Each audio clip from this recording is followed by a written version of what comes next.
Hey guys, welcome back to our YouTube channel Biology Career Guidance. ఈ వీడియోలో మనము ఇమ్యూనాలజీలో ఏమేం సెల్స్ ఇన్వాల్వ్ అవుతాయి, వాటి యొక్క ఫంక్షన్ ఏమి, అవి ఎక్కడి నుంచి ఆరిజినేట్ అవుతాయి అన్న దాని గురించి చూద్దాము.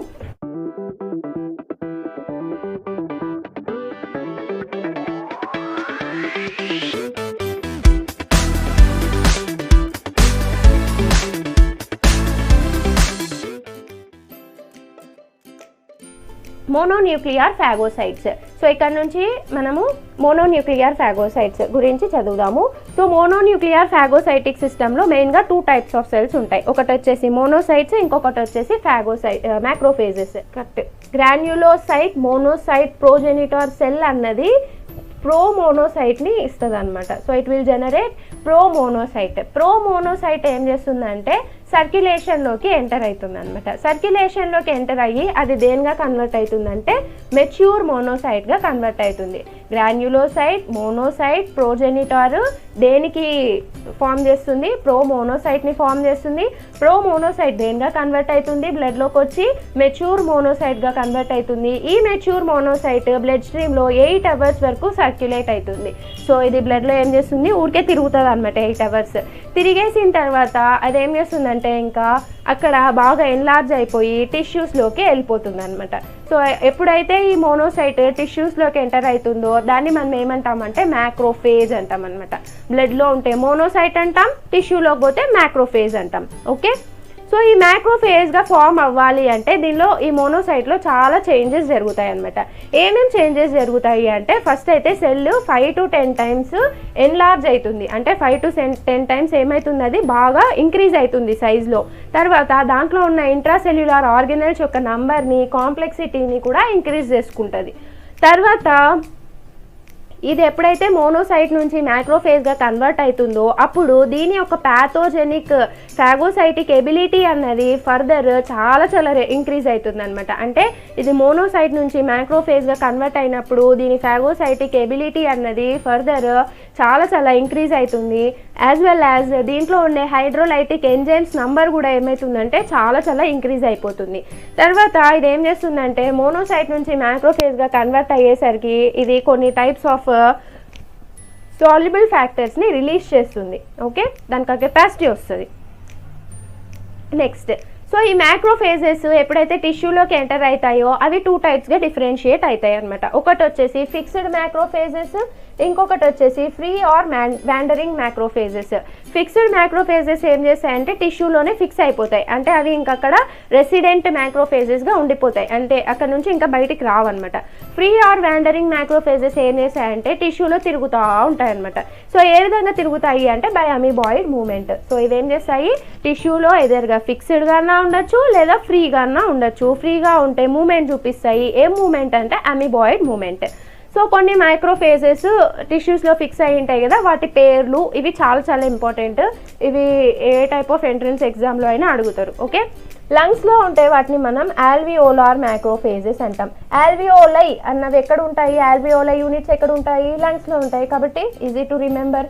కనెక్టివ్ సెల్స్ని ఇంకొక పేరుతో హిస్టియోసైట్స్ అంటారు. సో ఇది కూడా ఈజీగా గుర్తుపెట్టుకోవచ్చు. లివర్లో ఉన్న సెల్స్ని కప్ఫర్ సెల్స్ అంటారు. కిడ్నీలో ఉన్న వాటిని మీజాంజియల్ సెల్స్ అంటారు. బ్రెయిన్లో గ్లియల్ సెల్స్ ఉంటాయి కాబట్టి మైక్రోగ్లియల్ సెల్స్. బోన్లో ఆస్టియోబ్లాస్ట్స్ ఉంటాయి కాబట్టి ఆస్టియోబ్లాస్ట్స్ అని అంటారు అనమాట. సో ఇవి వాటి యొక్క ఆర్గన్ని బట్టి, వాటి యొక్క టిష్యూని బట్టి వీటికి నేమ్ ఇచ్చారనమాట. లంగ్స్లో ఉంటే ఆల్వియోలార్, కనెక్టివ్ టిష్యూలో ఉంటే హిస్టియోసైట్స్, లివర్లో ఉంటే కప్ఫర్ సెల్స్, కిడ్నీలో ఉంటే మీజాంజియల్, బ్రెయిన్లో ఉంటే మైక్రోగ్లియల్, బోన్లో ఉంటే ఆస్టియోబ్లాస్ట్. ఓకే, నెక్స్ట్, ఈ మ్యాక్రోఫేజెస్ ఏం చేస్తాయంటే ఫస్ట్లో రెస్టింగ్ స్టేజ్లో ఉంటాయి అనమాట. తర్వాత ఇవి ఏమైపోతాయి? యాక్టివేట్ అయిపోతాయి అనమాట. ఎప్పుడు ఇవి యాక్టివేట్ అవుతాయి అంటే వీటిని ఇమ్యూన్ రెస్పాన్సెస్ అన్నది యాక్టివేట్ చేస్తాయి. లైక్ మనం ఇన్ఫ్లమేషన్ చూసాం కదా, ఆ ఇన్ఫ్లమేషన్ జరిగినప్పుడు చాలా టైప్స్ ఆఫ్ కెమికల్ మీడియేటర్స్ అనేవి రిలీజ్ అయ్యాయి. అవన్నీ ఏం చేస్తాయంటే ఈ మ్యాక్రోఫేజెస్ని యాక్టివేట్ చేస్తాయి అనమాట. సో అవి ఏ విధంగా పనిచేస్తాయి? ఒక స్టిమ్యులస్ లాగా పనిచేస్తాయి for macrophages.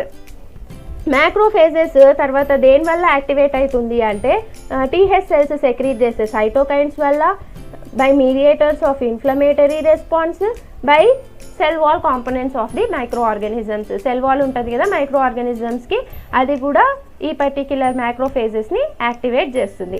One of the most potent activator of macrophage is interferon gamma. So ఒక పొటెంట్ యాక్టివేటర్ ఏది మ్యాక్రోఫేజ్కి అంటే interferon gamma, that is produced by TH cells. TH cells interferon గామాని ప్రొడ్యూస్ చేస్తాయి. ఆ ఇంటర్ఫెరాన్ గామా ఏం చేస్తుంది, మ్యాక్రోఫేజ్ని యాక్టివేట్ చేస్తుంది. ఈ యాక్టివేట్ అయిన మ్యాక్రోఫేజెస్ ఏం చేస్తాయి అంటే క్లాస్ 2 MHC మాలిక్యూల్ని హైగా ప్రెజెంట్ చేస్తాయి దాని యొక్క సర్ఫేస్ మీద. Okay, next comes the dendritic cells. ఈ పర్టికులర్ ఫాగోసైట్స్ మ్యాక్రోఫేజెస్ అన్నవి ఫాగోసైటోసిస్ అన్న ప్రాసెస్ చేస్తాయి. ఫాగోసైటోసిస్ గురించి నేను ఇక్కడ ఏం చెప్పలేదు. ఫాగోసైటోసిస్ గురించి నేను ఇంకొక వీడియో చేస్తాను. ఆ వీడియోలో మనం డీటెయిల్గా డిస్కస్ చేద్దాం ఫాగోసైటోసిస్ గురించి. Okay, next comes the dendritic cells. Dendritic cells ఆ పేరు ఎందుకు వచ్చింది దానికి అంటే మనం న్యూరాన్ చూస్తాం కదా, న్యూరాన్కి ఈ విధంగా డెండ్రైట్స్ ఉంటాయి కదా, ఆ విధంగానే ఈ సెల్కు ఉంది కాబట్టి దాన్ని మనం ఏమన్నామంటే డెండ్రైటిక్ సెల్ అన్నాం. ఓకే, ఈ డెండ్రైటిక్ సెల్ అన్నది ఎయిదర్ మైలాయిడ్ ప్రోజెనిటార్ నుంచన్నా వస్తుంది, లింఫాయిడ్ ప్రోజెనిటార్ నుంచన్నా వస్తుంది. ఈ డెండ్రైటిక్ సెల్ అన్నది ఫర్దర్ సో మెనీ టైప్స్ ఉంది, like they are Langerhans cells, interstitial dendritic cells, myeloid cells, lymphoid dendritic cells. Okay, ఈ సెల్స్ అన్ని ఏ టైప్ ఆఫ్ డెండ్రైటిక్ సెల్ అన్నా ప్రైమరీగా ఏం చేస్తుంది అంటే it acts as a antigen presenting cell. So dendritic cells దేనిగా పనిచేస్తాయి, యాంటీజెన్ ప్రెజెంటింగ్ సెల్గా పనిచేస్తాయి. వాటి మీద MHC క్లాస్ 2 మాలిక్యూల్స్ ఎక్కువగా ఉంటాయి. సో ఇప్పటి వరకు మనం ఎన్ని types of antigen presenting cells చూసాం, 3 చూసాం. ఒకటి వచ్చేసి బి సెల్, ఒకటి వచ్చేసి మ్యాక్రోఫేజ్, ఇంకొకటి వచ్చేసి dendritic cell. Okay, so only ఈ 3 టైప్స్ ఆఫ్ సెల్స్ మాత్రమే యాంటీజెన్ ప్రెజెంటింగ్ సెల్స్గా పనిచేస్తాయి. వీటి పని ఏమి అంటే యాంటీజెన్ని ప్రెజెంట్ చేయడం, ఎవరికి, టీ హెల్పర్ సెల్కి. వీటి మీద మాత్రమే MHC క్లాస్ 2 మాలిక్యూల్ ఉంటుంది. ఇంకా మిగతా ఏ సెల్ పైన కూడా MHC క్లాస్ 2 అన్నది ఉండదు. దీన్ని బాగా గుర్తుపెట్టుకోండి, ఇది చాలా ఇంపార్టెంట్. యాంటీజెన్ ప్రెజెంటింగ్ సెల్స్ ఏవేవి అని కూడా అడగచ్చు మిమ్మల్ని. B cell, macrophage, dendritic cell, వీటి మీద మాత్రమే MHC క్లాస్ 2 ఉంటుంది. ఇది ఎవరికి యాంటీజెన్ని ప్రెజెంట్ చేస్తాయి, టీ హెల్పర్ సెల్కి యాంటీజెన్ని ప్రెజెంట్ చేస్తాయి. Okay, next coming to the myeloid lineage. So ఇంతవరకు మనము కొన్ని లింఫాయిడ్ లీనియేజ్ చూసాము, కొన్ని మైలాయిడ్ లీనియేజ్ చూసాము. ఇప్పుడు యాక్చువల్ మైలాయిడ్ లీనియేజ్ చూద్దాం, that is granulocytes. Granulocytes either neutrophil అన్న ఫామ్ చేయొచ్చు, ఇస్నోఫిల్ అన్న ఫామ్ చేయొచ్చు, బేసోఫిల్ అన్న ఫామ్ చేయొచ్చు. ఫస్ట్ వచ్చేది న్యూట్రోఫిల్. న్యూట్రోఫిల్ అన్నది మ్యాక్రోఫేజ్కి కొంచెం వరకు సిమిలర్గా ఉంటుంది అనమాట. ఓకే, న్యూట్రోఫిల్ వచ్చేసి WBCలో 50 to 70% కాంట్రిబ్యూట్ చేస్తుంది. ఓకే, న్యూట్రోఫిల్స్ అన్నది హెమటోపాయిసిస్, బోన్ మ్యారో హెమటోపాయిసిస్ ద్వారా బోన్ మ్యారోలోనే జనరేట్ అవుతాయి. ఇవి కూడా సేమ్ మోనోసైట్స్ లాగా 7 to 10 అవర్స్ ఏం చేస్తాయి, బ్లడ్లో సర్క్యులేట్ అవుతాయి. ఆ తర్వాత అవి ఏం చేస్తాయి, టిష్యూస్లోకి వెళ్ళిపోతాయి. టిష్యూస్లో అవి కొన్ని రోజుల వరకు బతుకుతాయి, దాని తర్వాత అవి చచ్చిపోతాయి. సో ఎక్కడన్నా ఇన్ఫ్లమేషన్ జరిగింది అనుకోండి, ఫస్ట్ వచ్చే సెల్ ఏది అంటే న్యూట్రోఫిల్లే. Neutrophil cells are the first to arrive at the site of inflammation. ఇక్కడ నుంచి కూడా క్వశ్చన్ ఫ్రేమ్ అవ్వచ్చు. So what are the type of cells that arrive at the site of infection అని. So the first cell that arrives at the site of infection is neutrophils.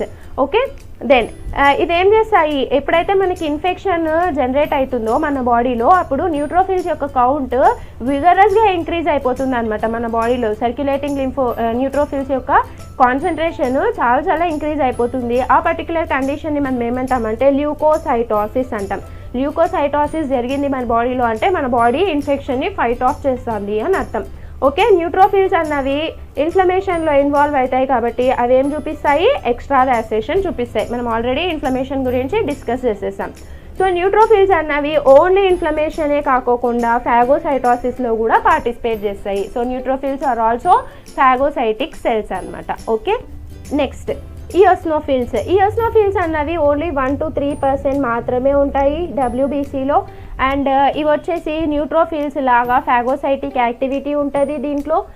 But ఇవి neutrophils అంత మంచి phagocytic cells అయితే కాదు. They are less phagocytic than neutrophils. వీటిని మనం Eocene డైతో strain చేస్తాము, అప్పుడు ఇవి కనిపిస్తాయి. అండ్ ఇవి దేంట్లో ఎలాగా హెల్ప్ చేస్తాయి ఇమ్యూన్ సిస్టమ్కి అంటే ఇవి పారాసైటిక్ ఆర్గానిజమ్స్ని ఫైట్ చేస్తాయి అనమాట. పారాసైటిక్ ఆర్గానిజమ్స్తో ఫైట్ చేస్తాయి. ఎట్లాగా అంటే ఈ ఈస్నోఫిల్స్లో కొన్ని టైప్స్ ఆఫ్ గ్రాన్యూల్స్ ఉంటాయి, వాటిని మనం ఈస్నోఫిలిక్ గ్రాన్యూల్స్ అంటాము. సో ఈ ఈస్నోఫిల్ కూడా ఒక టైప్ ఆఫ్ ఫాగోసైటిక్ సెల్ కాబట్టి ఇది ఏం చేస్తుందంటే పారాసైటిక్ సెల్స్ని ఎండోసైటోస్ చేసుకుంటుంది, అంటే పారాసైటిక్ సెల్స్ని ఇంజెస్ట్ చేసుకుంటుంది. ఇంజెస్ట్ చేసుకొని ఈ ఈస్నోఫిలిక్ గ్రాన్యూల్స్ని రిలీజ్ చేస్తుంది. దానివల్ల ఆ ఈస్నోఫిలిక్ గ్రాన్యూల్స్లో కొన్ని టైప్స్ ఆఫ్ ఎంజైమ్స్ ఉంటాయి. ఆ ఎంజైమ్స్ ఏం చేస్తాయంటే పారాసైట్ని చంపేస్తాయి అనమాట by damaging the membrane of the parasite. ఇది ఈస్నోఫిల్స్ గురించి. Then next basophils only 1% of the WBC are basophils. Basophils అన్నవి బేసిక్ డైతో స్టెయిన్ అవుతాయి. బాసోఫిల్స్ ఆర్ నాన్ ఫాగోసైటిక్, అంటే ఇవి ఫాగోసైటోసిస్ అన్న ప్రాసెస్లో ఇవి పార్టిసిపేట్ చెయ్యవు. మరి ఇవి ఎట్లాగా చంపేస్తాయి మైక్రో ఆర్గానిజమ్స్ని అంటే వీటిలో కూడా కొన్ని టైప్స్ ఆఫ్ గ్రాన్యూల్స్ ఉంటాయి. వాటిని మనం ఏమంటామంటే బేసోఫిలిక్ గ్రాన్యూల్స్ అంటాము. ఈ బేసోఫిలిక్ గ్రాన్యూల్స్లో ఏముంటాయంటే ఫార్మకలాజికలీ యాక్టివ్ సబ్స్టెన్సెస్ ఉంటాయి, అంటే నథింగ్ బట్ కొన్ని టైప్స్ ఆఫ్ లైటిక్ ఎంజైమ్స్ ఉంటాయి. ఈ లైటిక్ ఎంజైమ్స్ని రిలీజ్ చేసి ఇది ప్యాథోజన్ని ఏం చేస్తుందంటే చంపేస్తుంది. So this results in a response known as allergy. So దానివల్ల ఏమవుతుంది మనకు అలర్జీ అన్నది క్రియేట్ అవుతుంది. This is about the basophils. Next comes the mast cells. Mashed cells అన్నవి కూడా సేమ్ హెమటోపాయిటిక్ స్టెమ్ సెల్ దగ్గర నుంచే వస్తాయి. ఇవి బ్లడ్లో ఉన్నప్పుడు అన్డిఫరెన్షియేటెడ్గా ఉంటాయి. అన్డిఫరెన్షియేటెడ్గా అంటే అర్థము డిఫరెన్షియేషన్ జరిగినప్పుడు మాత్రమే ఏదన్నా సెల్ ఫంక్షన్ని అటైన్ చేసుకుంటుంది అనమాట. డిఫరెన్షియేషన్ జరగకుంటే సెల్కి ఫంక్షన్ అన్నది అటైన్ అవ్వదు. సో బ్లడ్లో ఉన్నంత వరకు ఈ టైప్ ఆఫ్ మాస్డ్ సెల్స్ ఎలా ఉంటాయి, అన్డిఫరెన్షియేటెడ్ ఫామ్లో ఉంటాయి. అంటే వీటికి ఏమీ పని ఉండదు అనమాట బ్లడ్లో ఉన్నప్పుడు. ఇవి ఎప్పుడైతే బ్లడ్ని వదిలేసి టిష్యూలోకి ఎంటర్ అవుతాయో అప్పుడు దీనికి ఒక ఫంక్షన్ అన్నది వస్తుంది అనమాట. అది ఫంక్షన్ని గెయిన్ చేసుకుంటుంది. ఈ మాస్డ్ సెల్స్లో కూడా బేసోఫిల్స్లో లాగానే కొన్ని టైప్స్ ఆఫ్ గ్రాన్యూల్స్ ఉంటాయి, సైటోప్లాస్మిక్ గ్రాన్యూల్స్ ఉంటాయి. ఆ సైటోప్లాస్మిక్ గ్రాన్యూల్స్లో హిస్టమిన్, ఫార్మకలాజికలీ యాక్టివ్ సబ్స్టెన్సెస్ ఉంటాయి. ఇవి కూడా మైక్రో ఆర్గానిజమ్స్ ఎట్లా చంపేస్తాయి అంటే by releasing the cytoplasmic granules. So ఈ సైటోప్లాస్మిక్ గ్రాన్యూల్ని రిలీజ్ చేయంగానే ఆ మైక్రో ఆర్గానిజం అన్నది అక్కడ చచ్చిపోతుంది. దీన్నే మనం ఏమంటామంటే అలర్జీ అంటాం. సో అలర్జీ కాజ్ చేసే సెల్స్ 2 సెల్స్, అవేమి మాస్డ్ సెల్స్ అండ్ బేసోఫిల్స్. ఇక్కడ నుంచి కూడా మరి క్వశ్చన్ ఫ్రేమ్ అవ్వచ్చు. Okay, these are the mast cells. Okay, ఇవి different types of cells that are present in the immune system. I think మీకు అందరికీ అర్థమైందని అనుకుంటాను. దీని తర్వాత నేను ఒక చిన్న క్విజ్ వీడియో చేస్తాను. క్విజ్ వీడియోలో మనం డిఫరెంట్ టైప్స్ ఆఫ్ సెల్స్ దానిలో నుంచి ఫ్రేమ్ అయిన క్వశ్చన్స్ చూద్దాము. Okay, hope this video is helpful for you guys. If you like this video, please hit the like button, share it with your friends and subscribe to the channel. Thank you for watching.